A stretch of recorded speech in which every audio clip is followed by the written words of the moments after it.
성탄절을 앞에 놓고 하나님이 창세기 3장에서부터 계시록까지 일할 것을 쭉 예언을 하시고 한치의 오차도 없이 전능하신 하나님께서 언약하신 말씀대로 이루어 가시는 하나님 앞에 우리가 이 말씀을 한 말씀 한 말씀 살펴보면서 꼭 순종해서 이 말씀대로 복을 받고 많은 사람들을 복받게 하는 복의 근원이 되도록 축복해 주시기를 원합니다. 그러면 여기서 이제 창세기 3장 15절에서 여자와 원수가 되게 하고 또 머리를 상하게 하고 뱀은 또 여자 후손의 발꿈치를 물게 할 것이니라. 이것이 예수님 십자가에서 양발과 양손에 못을 받게 될 것을 관한 말씀이죠. 그러면 여기서 이제 이사야 7장 여기서 이제 이사야 7장 14절로 한번 가보겠습니다. 이사야 7장 14절 말씀을 같이 읽겠습니다.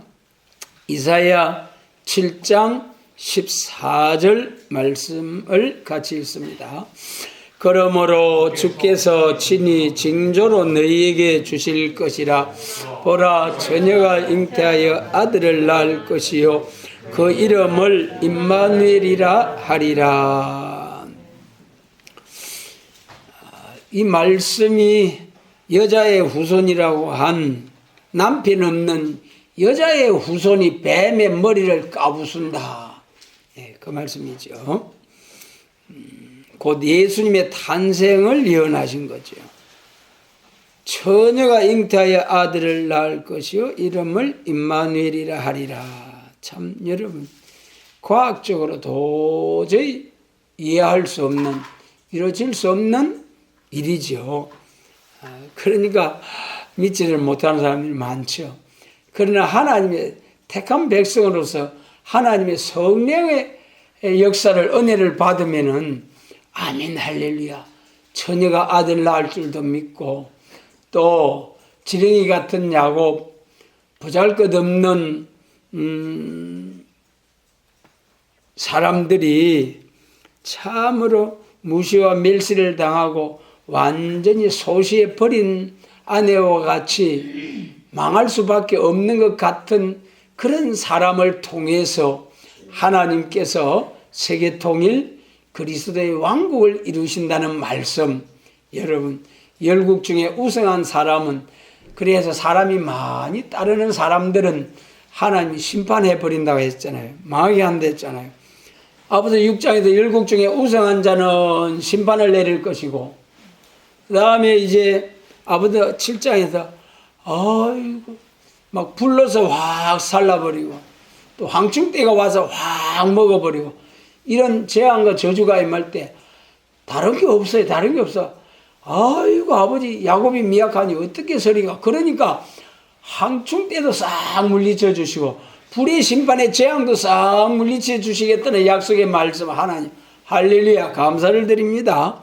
우리는 미약 부족함을 하나님 앞에서 부족함을 깨닫는 것이 복입니다.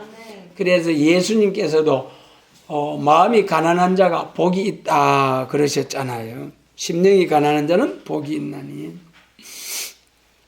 그러므로 참 친히 징조로 너희에게 주실 것이라. 여기 징조로 처녀가 아들 낳는 것이다. 2000년 전에 이루어진 말씀이죠. 그런데 처녀가 잉태하여 아들을 낳는 성탄절, 우리가 성탄절을 앞에 놓고 그런데 그 다음에 말이죠. 처녀가 잉태한 낳은 아들 예수님을 통해서 세계적인 기독교 복음운동이 일어났고 지금도 진행되고 있습니다. 그러면 언제까지 이렇게 쭉 천국 복음을 전하는 것으로서 이제 역사가 흘러갈 것이냐. 그 다음 15절을 같이 읽겠습니다. 15절입니다. 그가 악을 버리며 선을 택할 줄 알 때에 미쳐 뻗어와 꿀을 먹을 것이라. 16절 대저 이 아이가 악을 버리며 선을 택할 줄 알기 전에 너희 미워하는 두 땅이 왕의 땅이 패한바 되리라. 이 말씀을 이제 우리가 이해하기 위해서는 과거 육적 이스라엘 종말에 유다의 종말에 아람과 에브라임이 북쪽의 두 나라가 동맹을 맺어 남유다의 아하스 왕을 치는 거예요. 우시야 왕과 백성들이 두려워서 막 살림이 바람에 흔들리지 부들부들 떨게 되었어요. 그런 상황에서 이사야 선지자가 왕에게 나와가지고 왕이여 하나님께 원수를 싹 진멸시켜 주신답니다. 징조를 구하소서. 그러니까 징조를 구할 필요 없다. 그러면서 잘 믿는 척 했어요. 그럼에도 불구하고 하나님은 우시야 왕에게 징조를 주심에다 나타난 말씀이 처녀가 잉태하여 아들을 낳을 것이요 그가 악을 부리며 선을 택할 줄 알 때 먼저 뻗어와 꿀을 먹으리라. 이것이 이제 예수님 재림시까지의 쫙 예언이에요. 그때 당시에 우시야 왕 당시에 북방을 싹 없이 하고 아람과 에브람 아수르를 싹 없이 하고 뻗어와 꿀을 먹는 그런 영광스러운 나라가 왔느냐. 이것은 예수님의 재림을 통해서 동정녀 마리아를 통해서 난 예수님, 또 나가서 계시록 12장에 여자에게서 난 철장 건세 받은 난 아들을 통하여 악을 버리고 선을 택하는 기독교 2차 백마의 완전 승리가 있고 난 후에 비로소 뻗어와 꿀을 먹는 에덴 동산이 회복된 새 시대를 주신다는 말씀이에요. 그러므로 여기서 이제 참 이제 14절로 15절에서 분명히 이거는 그때 당시에 징조를 원수를 없이 할 징조가 처녀가 낳을 아들이라고 했는데 처녀가 잉태할 날 아들을 했는데 그때 원수가 안 없어졌거든요. 이 말씀대로 예수께서 2000년 전에 나셨지만은 원수가 지금 득세를 하고 오히려 하나님의 교회와 주님의 피로 산 교회와 주님의 몸된 교회와 피로 산 백성들이 얼마나 지금 탄압을 당하고 있습니까? 진짜 이 말씀대로 원수를 싹 없애버리는 것은 계시록 12장에 여자가 난 아들을 통해서 이런 역사가 온다. 그 다음에 이사야 54장 말씀 1절로 3절 같이 읽겠습니다. 잉태치 못하며 생사치 못한 너는 노래할지어다. 구르지 못한 너는 외쳐 노래할지어다. 홀로 된 여인의 자식이 남편 있는 자의 자식보다 많음이니라. 여호와의 말이니라. 내 장막들을 넓히며 내 처소의 휘장을 아끼지 말고 널리 패되 너의 줄을 길게 하며 너의 말뚝을 견고히 할지어다. 이는 내가 좌우로 퍼지며 내 자손은 열방을 얻으며 황폐한 성읍들로 사람 살 곳이 되게 할 것임이니라. 아멘. 홀로 된 여인의 자식이 남편 있는 자의 자식보다 많음이니라. 지금은 악한 마귀 사단의 자식들이 더 훨씬 많지요. 그러나 홀로 된 여인의 자식이 남편 있는 자의 자식보다 많은 나라가 그런 날이 옵니다. 내 장막들을 넓히며 내 처소의 장막을 아끼지 말고 널리 패되 너의 줄을 길게 하며 너의 말뚝을 견고히 할지어다. 열방을 얻으며 황무한 성읍들로 사람 살 곳이 되게 할 것임이니라. 이사야 60장과 같이 49장과 같이 열방과 열적이 쫙 돌아오는 역사. 여러분 앞으로 정말 홀로 된 여인의 자식이 참 여자를 통해서 난 후손 예수 그리스도의 자손을 통해서 예수 그리스도의 왕국이 이루어지게 될 때에 참으로 영광스러운 나라가 임하게 될 것을 벌써 예언을 하신 거예요.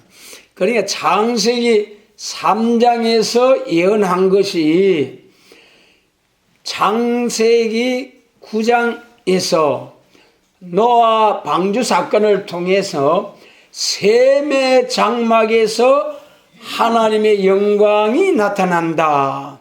셈의 장막으로 야벳이 창대해서 깃들이게 된다. 셈은 하나님을 찬송한다.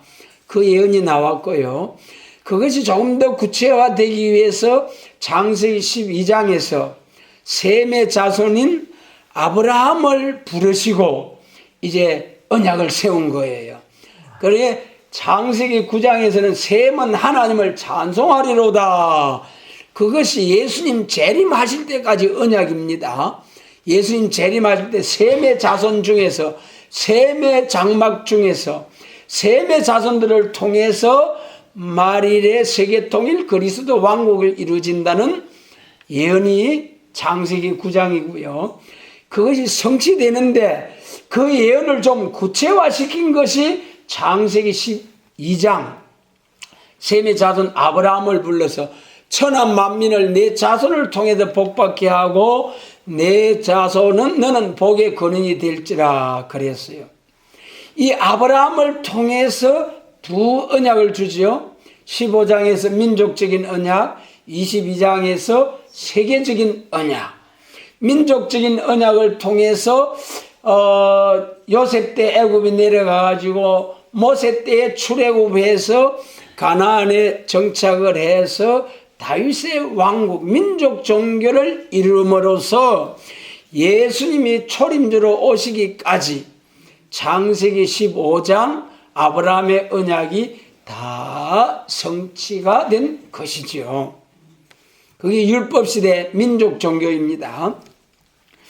그 다음에는 이제 율법시대가 끝나고 이 처녀가 잉태하여 아들을 낳을 것이요 홀로 된 여인의 자식이 한 이 말씀대로 이제 누가복음 1장, 우리 누가복음 1장으로 가겠습니다.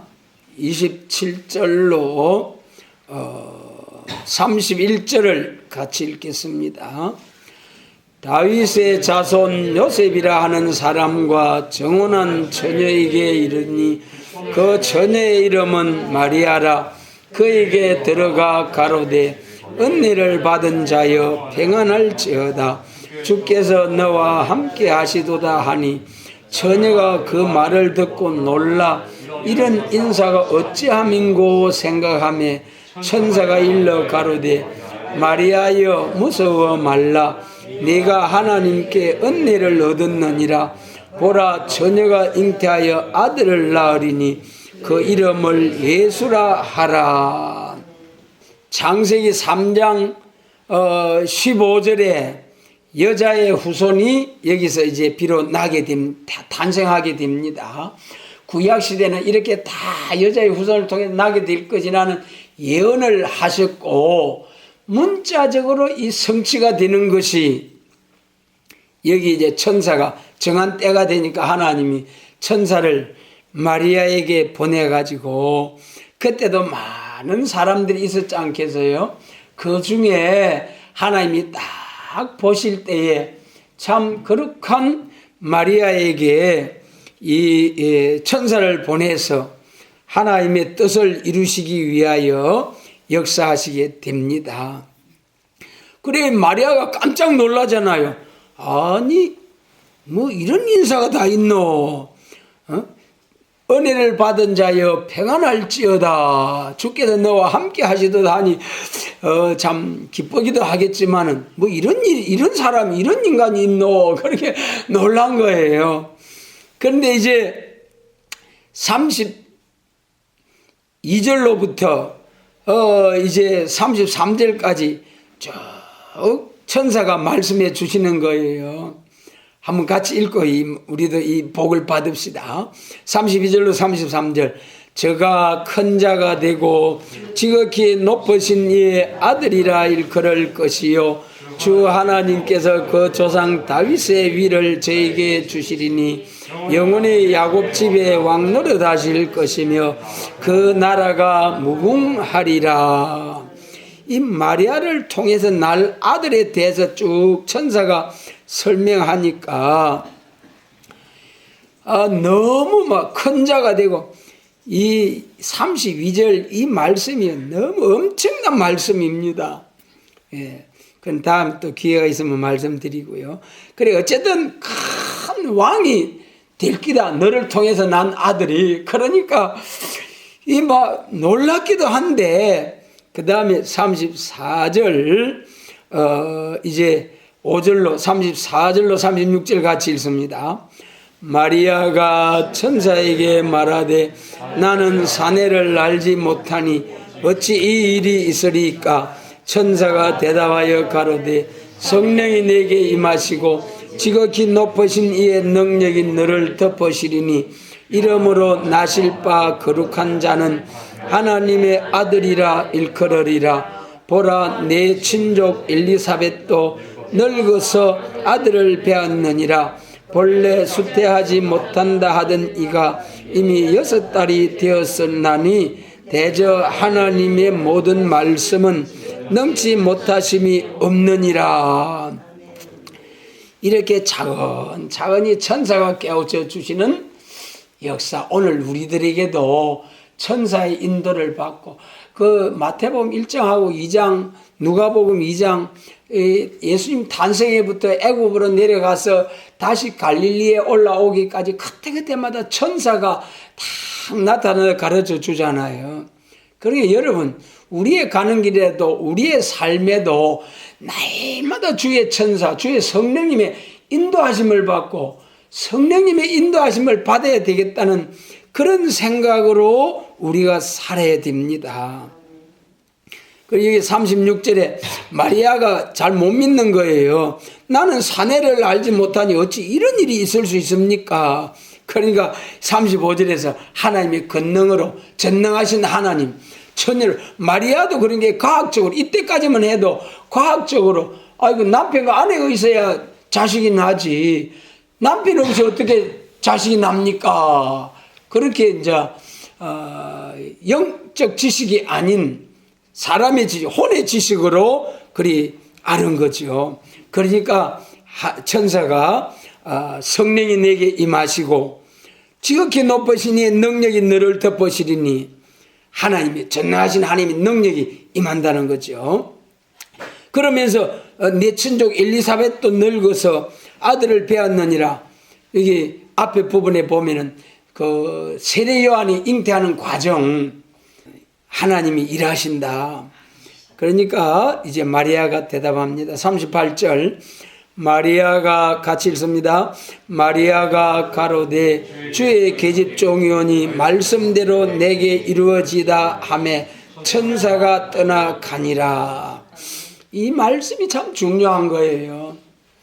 이때 당시는 율법 시대거든요. 이 정혼을 약혼을 하고 동거하기 전에 잉태하게 되면 돌로 쳐 죽여버리는 그런 율법 시대예요. 그럼에도 불구하고 이 마리아는 하나님의 뜻이 너를 통해서 이루어진다 하니까 죽기를 각오하고 아멘 할렐루야 주의 계집종이오니 말씀대로 이루어지이다. 그리 순종을 하는 거예요. 이것이 바로 순교 사상입니다. 그래서 마리아는 순교자 동무, 순교 사상. 그래서 이제 우리에게 순교 응답이, 순교자 기도 응답이 우리에게 와야 되잖아요. 마리아의 기도 응답이 우리에게 와야 되는 거예요. 순교자 호소, 우리 호소 합해졌네. 순교 응답이 와야 순교자 동무가 되는 거거든요. 계시록 8장에서 이제 향로에 담며진 기도, 성도의 기도 합해서 딱 상달되니까 내성과 백내과 불이 쏟아지잖아요. 합해진 기도가 순교자 기도, 성도 기도, 마지막 심판과 새 시대를 위한 기도가 상달되니까 하나님의 심판이 쏟아지는 것이. 계시록 8장. 그래서 여기 마리아가 주의 계집종이오니 말씀대로 내게 이루어지이다. 그래가지고 이제 잉태가 된 거예요. 이제 한 달, 두 달 쭉 지나가 보니까 마태복음 1장에서 아니 이럴 수가 있나? 요셉이가 가만히 보니까 자기하고 동침하기 전에 마리아가 벌써 이상하거든요. 야, 큰일 났다. 이거 어째야 되노? 이거 내가 입만 뻥긋하면 이거 죽는 기고, 이거 내가 뭐 사랑하는 사람이 있었나 본데 내가 같이 살 수도 없고, 그래가지고 요셉이, 어려운 청년 요셉이 깊이 기도했잖아요. 깊이 생각할 때에 그때 하나님이 버떡 또 천사를 보내잖아요. 그래가지고 요셉아, 네 아내 마리아 데려오기를 두려워 말라. 그 마리아를 통해서 이사야 7장 14절이 너희 가정을 통해서 이루어지는 것이다. 그러니까 마리아겠다. 근심의 안개가 근심이 싹 그쳐버리고 아멘 할렐루야 그러면서 마리아를 데려다가 아들을 낳기까지 동침치 아니하더라. 그래서 참 마리아와 요셉, 그러니까 이 아담과 하와를 통해서 범죄함으로써 저주받고 타락한 이 인생들과 천지 만물을 회복하는 과정, 여러분, 이 말이죠. 하나님의 창조 사역과 예수 그리스도를 통한 구속의 사역, 하나님께서 창조할 때는 어떻게 하셨습니까? 말씀을 통해서 있어라 있어라 있어라 함으로써 말씀대로 착착착착 되었어요. 그런데 타락하고 저주받은 이것을 다시 회복하는 데는 하나님이 독생자를 보내시죠. 마리아와 요셉을 통해서 이런 참 아찔아찔한 순간들, 그런 위기의 기회를 넘기게 하지요. 마지막 결정적인 순간에 예수님의 십자가에서 하나님이여 하나님이 어찌하여 나를 버리시나이까 다 통곡하시면서 부르짖은 예수님, 하나님도 독생자를 보내셔가지고 우리가 여러분 큰 어려움을 당하면 눈앞이 캄캄하다고 하잖아요. 세상에 예수님이 십자가 운명하시는 그때에 그 밝은 대낮에 갑자기 구름이 싹 몰려와서 캄캄한 흑암이 빛이 가려졌다고 하잖아요. 얼마나 하나님도 차마 그냥 보실 수가 없었던지 캄캄하게 해서 이제 참 우리가 감당할 수 없는 갑작스런 그런 큰 일을 당할 때 눈앞이 캄캄하다 하듯이 하나님도 눈앞이 캄캄하게 하셨던가 봐요. 그래서 그런 과정을 거쳐서 예수님의 그 십자가 고통만 끝난 것이 아니고 그 이후에 이 순수한 복음을 전하기 위해서 얼마나 순교의 피를 많이 흘렸습니까? 이런 과정을 쫙 거쳐서 세계적인 복음 운동이 시작이 된 거죠. 여기서 이제 에베소서 5장 말씀으로 22절 말씀, 22절로 25절, 이제 22절로 27절 같이 읽겠습니다. 아내들이여 자기 남편에게 복종하기를 주께 하듯 하라. 이는 남편이 아내의 머리됨이 그리스도께서 교회의 머리됨과 같음이니 그가 친히 몸의 구주시니라. 그러나 교회가 그리스도에게 하듯 아내들도 범사에 그 남편에게 복종할지니라. 남편들아 아내 사랑하기를 그리스도께서 교회를 사랑하시고 위하여 자신을 주심과 같이 하라. 이는 곧 물로 씻어 말씀으로 깨끗하게 하사 거룩하게 하시고 자기 앞에 영광스러운 교회로 세우사 티나 주름 잡힌 것이나 이런 것들이 없이 거룩하고 흠이 없게 하려 하심이니라. 이 남편과 아내의 관계를 말씀하셨거든요. 아내들은 남편에게 복종하래. 복종. 순종은 알아서 내가 순종해야 되겠구나. 복종은 무조건 이유 없이 하는 것이 복종이잖아요. 여러분, 남편과 아내의 관계입니다. 그 다음에 이제 남편들을 향해서 하신 말씀 뭐라겠습니까? 아내 사랑하기를 25절에서 그리스도께서 교회를 사랑하시고 위하여 자신을 주신과 같이 하라. 그래서 여기 23절에서는 남편이 아내의 머리됨이 그리스도께서 교회의 머리됨과 같다. 친히 몸의 구주시다. 아내가 갈빗대죠. 몸의 구주시라. 예수님 창으로 옆구리를 꽉 찌르니까 물과 피가 나왔잖아요. 피로서 제사함을 받고 물이 요한복음 4장과 7장에서 보니까 물은 말씀과 성령으로 나타났거든요. 그렇게 남편과 아내의 관계, 남편은 자신의 목숨까지 내어주기까지 아내를 사랑하고 아내는 절대 복종하고 남편과 아내의 관계 이래야 된다.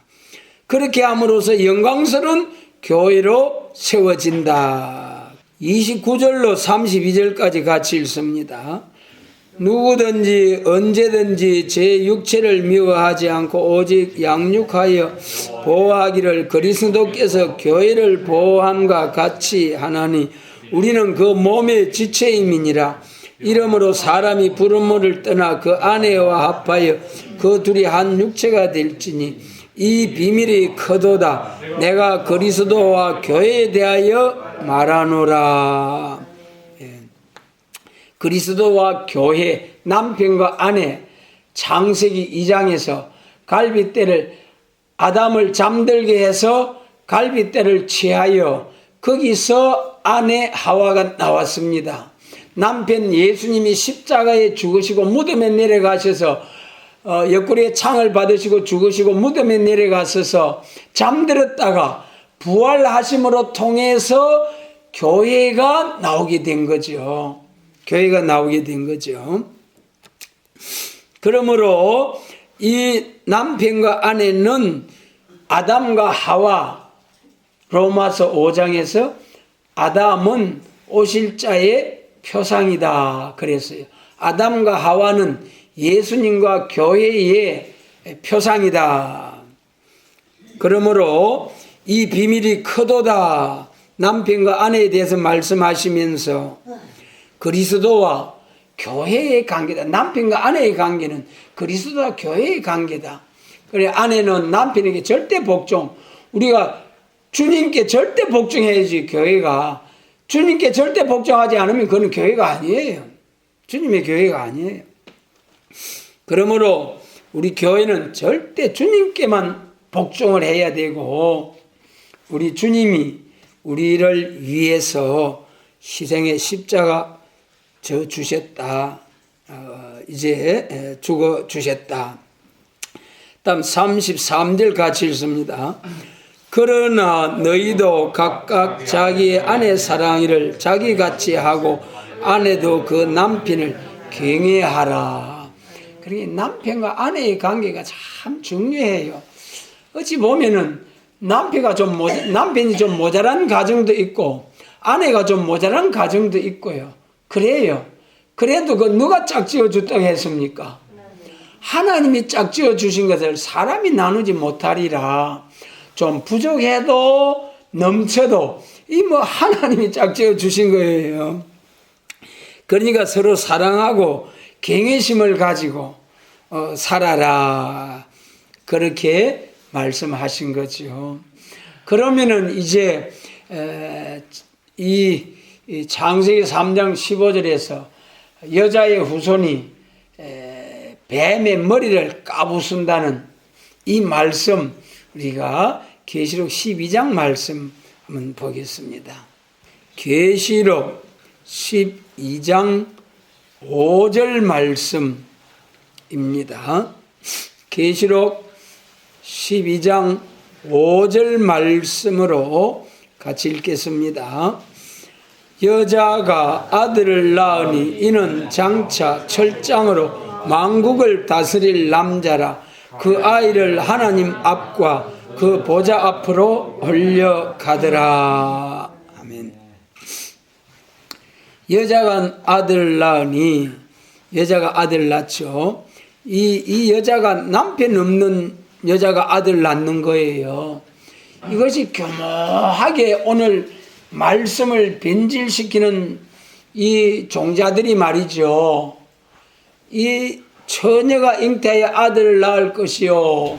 우리 신앙 고백하는데도 처녀가 동정녀 마리아에게 낳으시오. 이걸 성경에도 처녀란 말을 교묘하게 그냥 여자로 바꿔놓는 거예요. 신앙 고백에도 동정녀 마리아에게 낳으시고 그걸 그냥 여자에게 낳으시고, 이 동정녀 마리아에게 낳으시고 하고 그냥 여자에게 낳으시고 하고는 이거는 구원이냐 멸망이냐처럼 참으로 차이가 있는 것입니다. 여자에게 낳으시고 한 이거는 멸망받을 마귀 족속들이 하는 짓이고, 반드시 동정녀 마리아에게 낳으시고 이렇게 신앙 고백을 해야 되는 거예요. 여자에게 낳으시고 하면은 뭡니까? 결혼한 여자도 포함이 되잖아요. 결혼한 여자를 통해서 난 예수라면은, 그래, 예수님도 그래요. 예수님의 형제들이 여럿이 있잖아요. 그러니까 예수님도 처녀로서 난 것이 아니고 요셉의 아들이다. 요셉의 아들, 마리아 아들이 아니고 요셉의 아들이다. 그렇게 말해요. 그렇게.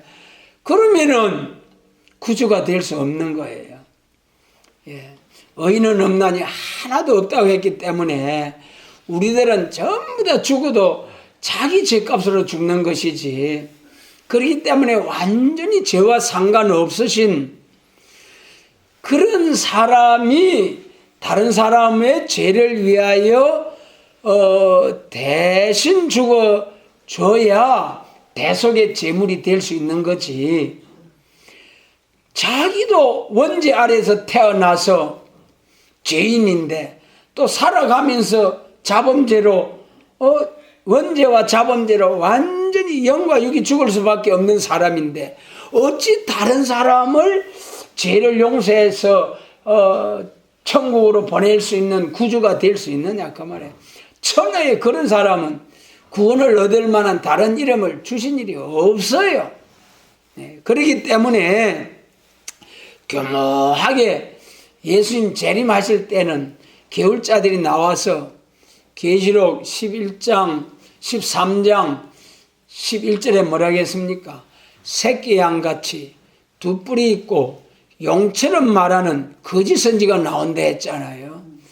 이거 정말 청황색말, 여러 개 보면 살려주는 푸른색, 여러 개 보니까 노랗게 죽어가는 이제 죽이는 말, 그것이 이제 계시록 13장에서는 새끼 양같이 두 뿔이 용처럼 말, 여러 개 들으니까 진짜 기독교 영생하는 살려주는 말 같기도 하고, 또 여러 개 들으니까 또 이 지옥을 끌고 가는 마귀 귀신의 말 같기도 하고, 이런 혼돈의 시대가 온다는 거예요.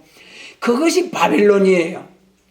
교회의 바빌론 계시록 17장, 바벨 세상 계시록 18장, 기독교 종말에 바벨교회 바벨 세상이 나온다는 거죠.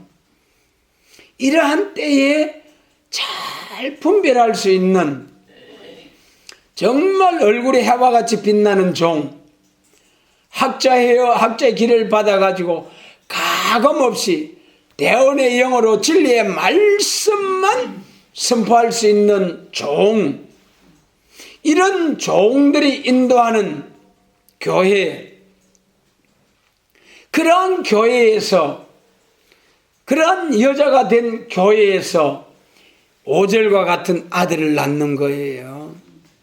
그래, 여자가 아들을 낳으니 이 여자가 어떤 여자입니까?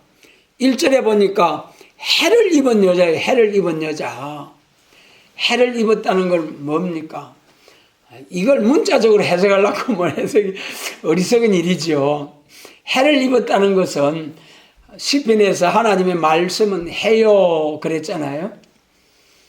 이 12장 전에 그 10장에서 땅과 바다를 밟고 사자같이 외치는 다른 천사가 나오는데 얼굴이 해와 같이 빛난다고 했잖아요. 이것은 말세 사명자들을 두고 하신 말씀인데, 말세 사명자는 얼굴이 해와 같이 빛나는 종이 되어야 돼. 이것이 이제 가감없이 말씀을 전하는 종이 되어야 된다는 거죠. 이러한 종이 언제 나오느냐? 계시록 11장에서 내가 나의 두 정인에게 건세를 주리니 저희가 굵은 베옷을 입고 1260일을 예언한다고 그랬어요. 그때 그 1260일을 예언할 때에 비로소 계시록 22장 17절로 19절과 같이 성령과 신부가 신부단장, 신부 자격을 갖춘 종이 성령에 의해서 대언의 영으로 다시 예언할 때에 그때의 예언의 말씀을 가감하면은 저주다, 재앙이다. 그래요. 그러게 그때 예언의 말씀 가감하면 재앙이거든요. 예언의 말씀 가감하면 재앙입니다. 복음서, 편지서, 율법서, 또 모세오경, 역사서 이런 말씀들을 핵심 진리를 가감해도 된다는 건 아니에요. 거기서도 핵심 진리를 가감하면 저주고 멸망이죠. 그러나 한자 가감없이 축자 영검으로 한자 가감없이 가감하면 안 된다. 그렇게 말하면 안 되는 거예요. 계시록 22장에서 가감하면 안 된다는 것은 분명히 18장과 19장에서 예언의 말씀에서 가감하면 안 된다고 하셨어요. 그 예언의 말씀이 뭐냐?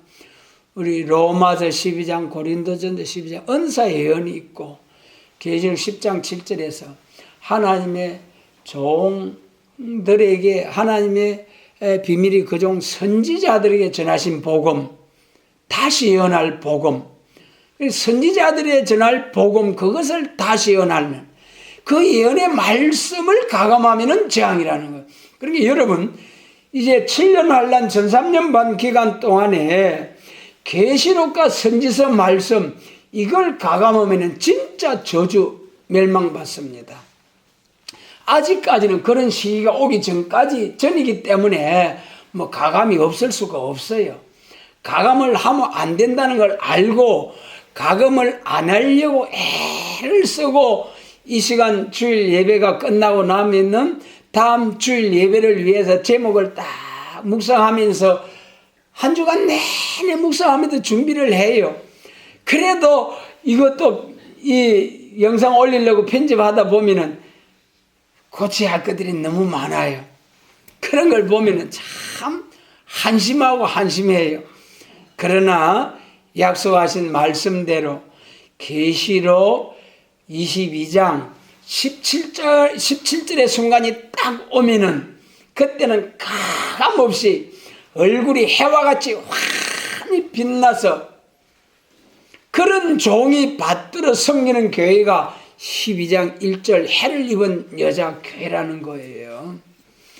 그런 교회에서 12장 5절과 같이 아들을 낳는데 무슨 아들? 철장 건세 받은 아들. 할렐루야. 철장을 들어 질거러 때리듯이 강하게 때리는 그날이 오리로다. 여러분 우리 하나님의 건세에 있어서 잘 아시는 바와 같이 영접하는 자, 곧 그 이름을 믿는 자들에게 주시는 자녀 건세, 또 이기는 자와 예수님, 재림하실 예수님, 재림하실 주님이 부탁하신 계시록과 선지서의 말씀을 읽고 듣고 지키는 자에게 주시는 철장의 권세. 여러분 계시록 2장 26절로 27절 내가 아버지께 받은 권세가 이러하니라 나도 너희에게 주노라. 그러니 철장을로 질그릇 부수듯이 하리라. 이 여자가 낳은 아들이 이제 참으로 창세기 3장 15절의 말씀을 성취하는 여자의 후손이 됩니다. 그 다음 17장 계시록 17장 말씀 17장 3절로 5절 같이 읽겠습니다. 17장 3절로 5절 곧 성령으로 나를 데리고 광야로 가니라. 내가 보니 여자가 붉은빛 짐승을 탔는데 그 짐승의 몸에 참남된 이름이 가득하고 7머리와 10뿔이 있으며 그 여자는 자줏빛과 붉은빛 옷을 입고 금과 보석과 진주로 꾸미고 손에 금전을 가졌는데 가증한 물건과 그의 음행에 더러운 것들이 가득하더라.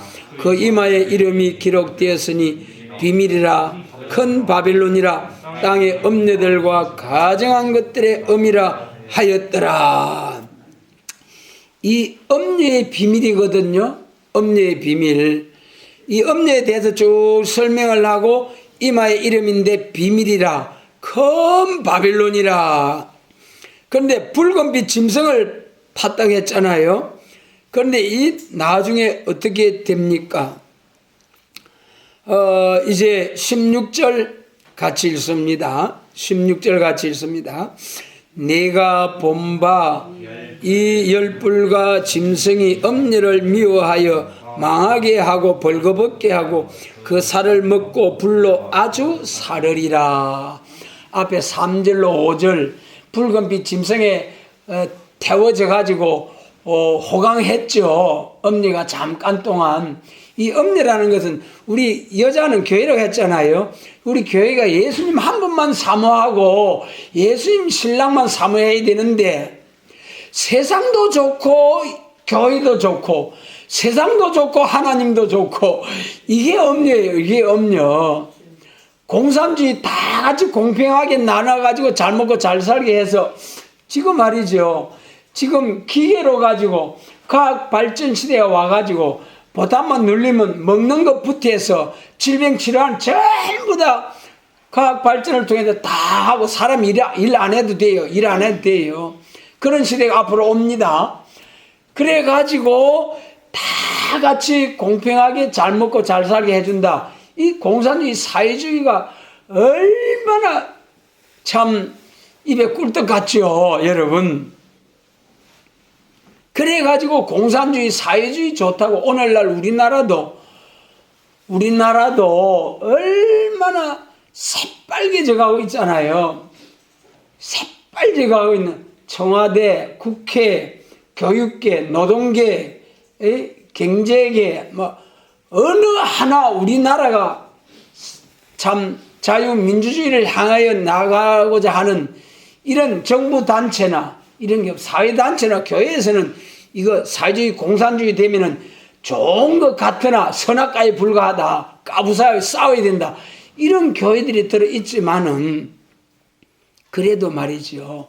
우리 교회도 계시록 6장에서 이기고 또 이기려고 하더라. 우리 기독교가 2번 승리가 있어요.